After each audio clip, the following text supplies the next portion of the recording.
One perfectly normal day, we were strolling through YouTube when we found this. Apparently this guy named Smith made the perfect version of Pokemon Yellow, which is kind of a weird statement to make because everyone knows that Pokemon Yellow is the perfect video game to begin with. The stated goal of Smith Plays Pokemon was to improve the game as much as possible without messing with its fundamental identity, and to do that, he and his team of people, probably way smarter than us, spent 750 hours to create Legacy Yellow, fixing every single flaw and improving every single design decision while still keeping the game with its Gen 1 vibe we all know and love. The video by Smith Plays does a great job of telling you about the changes, and there is extensive documentation if one wants more details. We'll leave a link for that in the description. Long story short, if there was a ROM hack we needed to play, that was the one. We decided to play it using our usual hardcore Nuzlocke rule set, but with a teensy tiny quirk. We are not allowed to check any of the game documentation and can only go off what we remembered from watching the video of Smith Plays a single time. With that being said, let's get right into it. The game starts by letting us pick not only our gender, but also a difficulty, which is either normal or hard, hardcore, which we selected, enforces set mode, level caps, and no items in battle. Pretty convenient if we may say so. Other than that, the game start is very much what you would expect. We get a Pikachu, fight our rival, deliver the parcel, get the Pokédex, and start our adventure. We get a Rattata on Route 1, a Vulpix on Route 2, a Mankey on Route 18, and a Caterpie on Route 22. Before moving to Brock, we make sure to defeat our rival, Smith, on Route 22 to ensure his champion team will be the hardest variant. But the champion fight can wait. Now it's time for the first gym. We lead Mankey into Geodude, which now has Rock Throw. We easily 1v1 the Rock, allowing Onix to get in. We remember that this Onix's moveset was unchanged, but that it received a sizable buff in Legacy Yellow. We try hitting a low kick, but Onix uses Bide before us. If we attack it more, Bide will kill any member on our squad, so we make sure we play around it and tank the energy unleashed with our highest HP Pokemon, Butterfree. We go back into Mankey, using Leer repeatedly to play around the next Bide, then finishing with low kicks. Not the most trivial fight, but deathless we remain. We run towards Route 3. Oh, and when we say run, we mean the game added a feature where you can hold the B button to run like you would in later gen games. We catch a Spearow in Route 3, a Zubat in Mount Moon, and a Sandshrew in Route 4 after clearing the dungeon.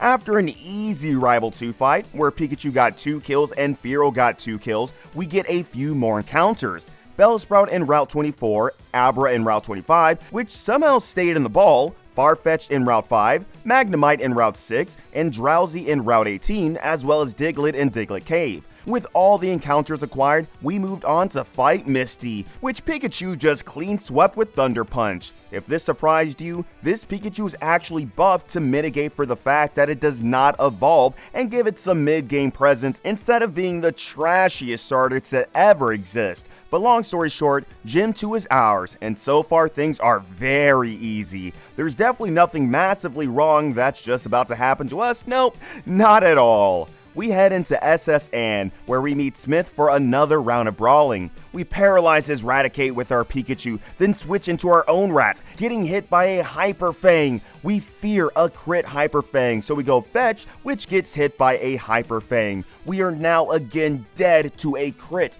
but we risk it and click Wing Attack, and well, that sure can happen. At least the chip from Farfetch allows Pikachu to kill the Rat safely. Weepinbell comes next. We go Butterfree on a growth. With a boosted special stat, this Weepinbell is turning out to be much more of a threat than anticipated, as it tanks all that Butterfree does very well. We therefore put it to sleep and go for a Rat Physical Assault, which managed to avert the crisis this evil plant could have thrust upon us. Sandshrew is next, and is easily dealt with by Ivysaur, and last is Eevee, which we use Leech Seed on and switch around.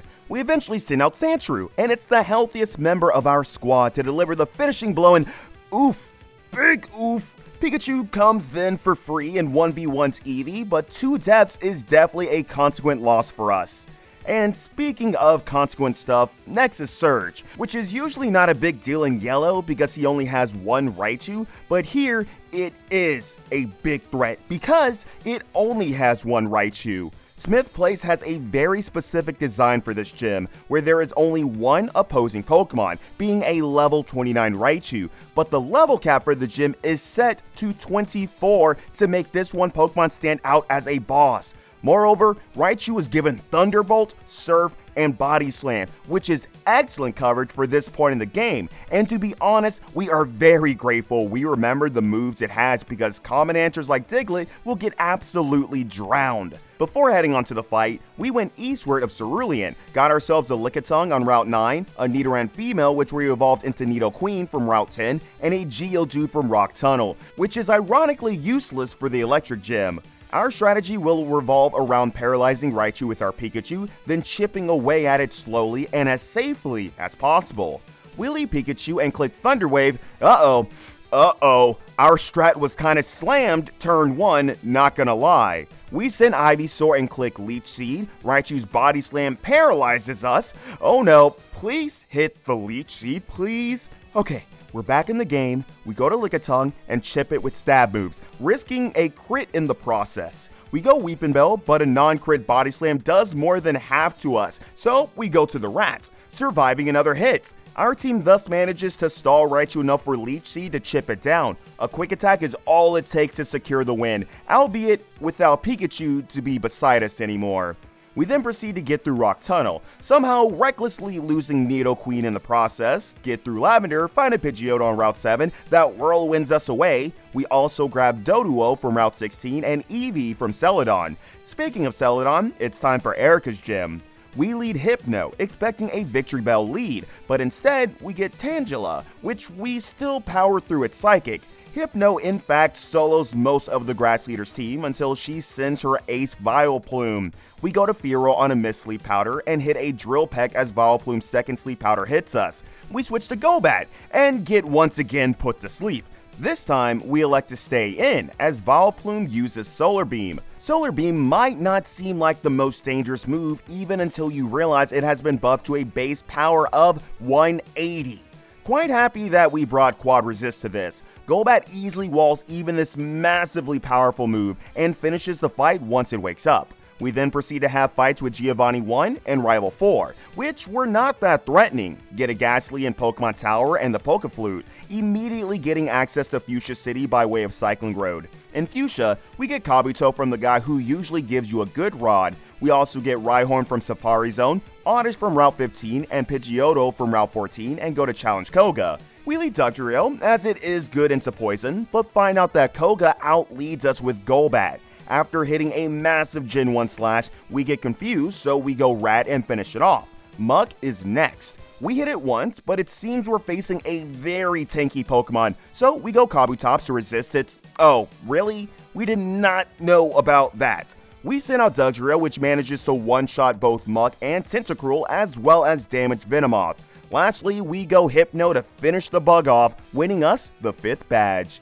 Now that we have the Soul Badge and get to use HM Surf outside of battle, we can go south from Pallet Town and grab ourselves a few more things. We get Mr. Mime in Route 19 Grass, Staryu with Super Rod in Route 20, Tentacool in Route 21, and Krabby in Seafoam Islands. We also revive Old Amber in the Cinnabar Lab for Aerodactyl. At Silphco, we get to meet with Smith again, who apparently now leads with Parasect. Whatever makes you happy, man. We use Golbat for that, Magneton for Gyarados, Blastoise for Rhydon, Rat manages to somehow deal with Alakazam, what an absolute Chad, and Jolteon goes down to a Hypno Ninetales combo. So far, so easy. Giovanni 2 leads with Kingler, which we go to Magneton to beat. Magnet also 1v1s Kangaskhan and damages Machoke. We go to Golbat to finish the fighter off, then a Blastoise to handle the incoming Golem. Persian is last. We chip it with Blastoise before finishing it with Ninetales. Who needs Dox when you have a goated team by your side? Speaking of goated, we now have to face Sabrina, which is the most dangerous leader in Kanto usually, so we assume the same goes here. We use Fearow to take advantage of her physically frail psychic types. Fearow tears through most of her teams with Drill Peck until Zam comes along. We think Hypno is a good choice for this, but Zam sets up a Reflect, making it very hard to kill even with physical attacks. We try using Starmie Surfs, but Zam tanks those very well and recovers back to full. Maybe Psychic Special Drops will work? Well, not if our own specials drop first. We decide to go to Hypno and try playing for Hypnosis, which we managed to get. With Zam asleep, all we have to do is switch to Dugtrio and tear through with Earthquakes. A bit scary, but we're surviving nonetheless. Next up is Blaine. We lead Dugtrio to one-shot Rapidash. Charizard is next. We go Kingler and one-shot with a nasty guaranteed crit Crab Hammer. Ninetales comes out and we go Starmie and Ninetales charges a base 180 Solar Beam. We're in no interest to find out what would happen if that hit our Starmie, so we go Rat, which survives the beam. Trying not to sack Rat, we go Blastoise, which in hindsight was extremely stupid as Gen 1 AI will always choose Solar Beam on the water type, so we just sack the Rat anyway. We send Blastoise again and slick a nice Surf as Ninetales charges up again. From here, we play it safe by sacking Kingler and going Dugtrio, which can one-shot any fire type in the video game outside of Charizard and the legendary Moltres, making the rest of this fight trivial. 2 deaths on Blaine is not great, but all we care about at this point is to not lose good Pokemon, which we're managing to do. Before heading to Giovanni, we take a detour to get Poliwhirl from Route 23 and Master Ball a Snorlax on Route 12. Snorlax stays in the box for now, but Poly will be used right away against Giovanni's lead Dugtrio, 1v1ing it and KOing Nidoqueen as well. Persian comes next. That is the safest Gengar switch ever, as Persian only ever gets Thunderbolt, Bubble Beam, and normal moves. Oh, and by the way, trait evolutions in the game are now level up evolutions, which is extremely neat. Nidoking is next. We go Hypno. A Crit Blizzard doesn't do too much to us as we KO its Psychic. Last is Rhydon. Blastoise is once again ready to drown the Rhino and gives us the last gym badge. Pre-Elite Four arrival went very smooth for the most part, except for a nasty crit Psychic that almost destroyed our Blastoise, but with that out of the way, it was time for the Elite Four. And since this game managed to get a few jabs at us, we were not going to pull any punches in team building for this. We settled on a squad of Jolteon, Snorlax, Aerodactyl, Starmie, Alakazam, and Blastoise. It's showtime. Lorelei fell prey to the jaws of our terrifying Jolteon, all of her squad being one-shot except for Jinx, who was two-shot. Bruno saw a similar fate, except it was Starmie delivering the blows, and none of his Pokemon managed to survive a single hit. On Agatha, we used Alakazam, who did as well as Starmie did before. 3 done, 2 to go. On Lance, we let Starmie. However, we had forgot to teach it Ice Beam between fights as we had planned. We went Blastoise on a Hyper Beam and used Ice Beam with it. We then went Starmie on Gyarados, tanking a Fly and hitting a T-Bolt before using Surf to kill both Zard and Aerodactyl in the back. Last was a second Dragonite. We went Blastoise on a Miss Hyper Beam, and 1 Ice Beam from us was all it took to beat the penultimate fight of the run. All that stands between us and the end is a final fateful fight facing the fierce Smith.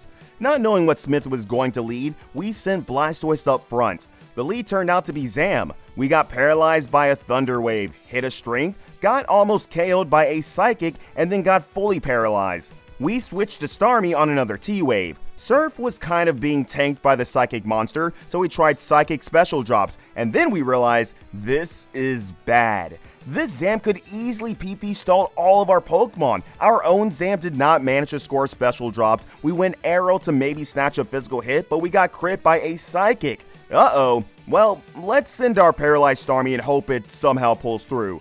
We hit 1 Surf. Zam uses Double Team, we hit Surf again, and somehow hit through both Para and Evasion's boost. A true Guardian Star has descended upon our blind run.